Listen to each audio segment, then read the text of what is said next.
Right, so now we're moving on to the hut. It's quite a complex object. Even though it's one object, the hut, we're going to break it down into different objects based on the materials that's applied to it. So for example, the chimney is going to be one object. The roof and the beams that hold it up are going to be a separate object, so we're going to treat that differently. I'm not too fussed about the roof actually, because you're not really going to see it that much.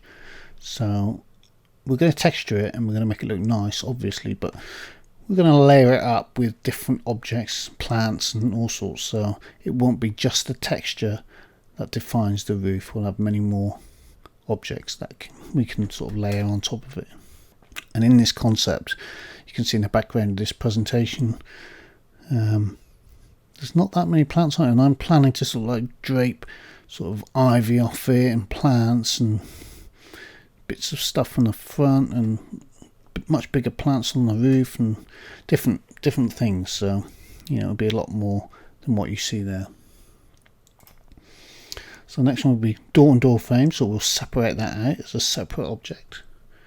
You should have already modelled all these anyway, so you're familiar with how we broke it up when we modelled it. And window frame, not including the glass, because the glass is going to have, in fact I think it's the next one on the list, yeah, so the glass will have a different shader than the actual window frame because it's going to be transparent. I'm going to show you how to do opacity and transparent textures for glass using Substance Painter, and it's going to look pretty cool. So then we're going to do the main walls. So the main walls are going to be tiled as well, which we haven't dealt with the concept of tiling a texture yet.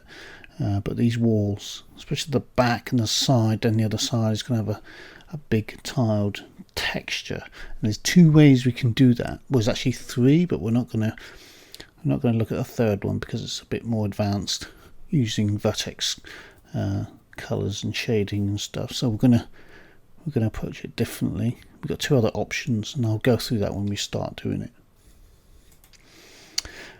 All the porch and handrails are going to be separated as a separate material, because if you remember, we did circular ones and we want them to look a bit like bare sort of branches that have had their bark stripped off, rather than just prepared machined wood.